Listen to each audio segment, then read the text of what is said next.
किसी भी डरावनी कहानी में क्या होता है ये तो हम सब जानते हैं। लेकिन क्या कभी सोचा है कि वो हमें डराती क्यों है? आज हम एक कहानी के बहाने डर के मनोविज्ञान को समझने की कोशिश करेंगे कि आखिर वो कौन सी बातें हैं जो हमारे रोंगटे खड़े कर देती हैं। तो चलिए एक सवाल से शुरू करते हैं। जब डर की बात आती है तो हमारे दिमाग में सबसे पहले क्या आता है? शायद कोई भयानक चेहरा, कोई राक्षस, है ना? लेकिन क्या असल डर यही है या फिर कुछ ऐसा है जो इससे कहीं ज्यादा खौफनाक होता है? जवाब है अनदेखा डर। वो डर जिसे हम देख नहीं सकते, सिर्फ महसूस कर सकते हैं। ये कहानी इसी एहसास पर टिकी है। यहाँ डर अचानक सामने नहीं आता, बल्कि धीरे धीरे एक शक की तरह हमारे जहन में घर कर जाता है। देखिए, कोई भी डरावनी कहानी असरदार तभी बनती है जब उसकी दुनिया हमें अपनी सी लगे, जानी पहचानी सी।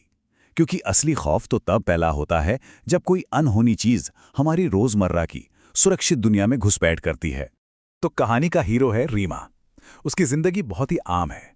घर से दूर नई नौकरी, परिवार की जिम्मेदारियां और रोज देर रात मेट्रो से अकेले सफर करने की चिंता। मतलब उसकी परेशानियां ऐसी हैं जिनसे हम आसानी से जुड़ सकते हैं।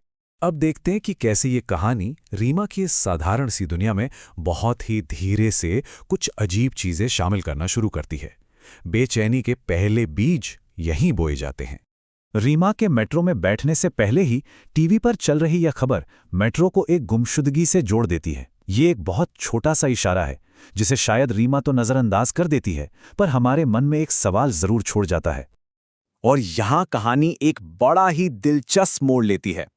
रीमा एक बिल्कुल लॉजिकल फैसला करती है। भीड़ से बचने के लिए खाली डिब्बे में जाकर बैठती है। लेकिन उसे जरा भी अंदाजा नहीं है कि उसका ये आम सा फैसला उसे एक ऐसी जगह पर ले जा रहा है जहां दुनिया के आम नियम लागू ही नहीं होते। यहां से कहानी हमें एक झटके में नहीं डराती, नहीं, बल्कि डर को धीरे धीरे परत दर परत बढ़ाती है। ये घटनाओं का एक ऐसा सिलसिला है जिसे सिर्फ और सिर्फ हमारे तनाव को बढ़ाने के लिए ही डिजाइन किया गया है। चलिए इन घटनाओं के सिलसिले को समझते हैं। देखिए, हर अगला कदम पिछले से ज्यादा डरावना है। जो चीज पहले बस थोड़ी अजीब लग रही थी, अब वो खतरनाक महसूस होने लगती है। बात एक अजीब नजर से शुरू हुई थी और अब पीछा करने तक पहुंच गई है। कहानी का सबसे खौफनाक मोड़ तब आता है जब खतरा सिर्फ बाहर उस मेट्रो तक ही नहीं रहता, बल्कि हमारी सबसे महफूज जगह यानी हमारे घर के अंदर तक पहुंच जाता है। सोचिए, जब हमारा अपना घर ही सुरक्षित ना रहे तो फिर इंसान जाए कहां? रीमा की मां की ये बात ये एक पल के लिए हमें भी सोचने पर मजबूर कर देती है। हो सकता है सब रीमा का वहम हो, थकान का नतीजा। ये एक ऐसी वजह है जो हम सब ऐसी अजीब घटनाओं के लिए खुद को देते हैं। पर जैसे ही हम ये सोचने लगते हैं कि शायद सब ठीक है, कहानी हमें वापस उस भयानक हकीकत की तरफ खींच लाती है। नहीं, ये सिर्फ थकान नहीं थी, ये कुछ और था। और असली डर इसी सवाल के साथ आता है, एक ऐसी चीज का मिलना जो वहां हो ही नहीं सकती। ये वो पल है जब सारी दलीलें खत्म हो जाती हैं और रीमा का डर सच साबित हो जाता है। और वो चीज है ये नीली डायरी। वही डायरी जो मेट्रो में उस औरत के हाथ में थी। ये सिर्फ एक डायरी नहीं है, ये इस बात का पक्का सबूत है कि जो कुछ भी हुआ वो सच था।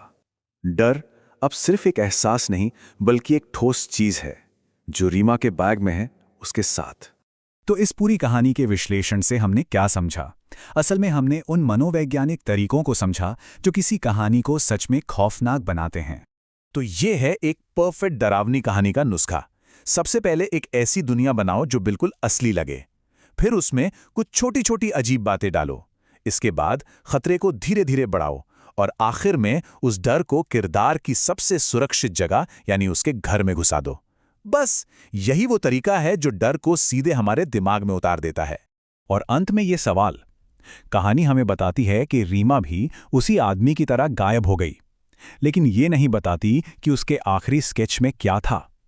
ये सवाल कहानी को खत्म होने के बाद भी हमारे साथ रह जाता है, और डर को भी।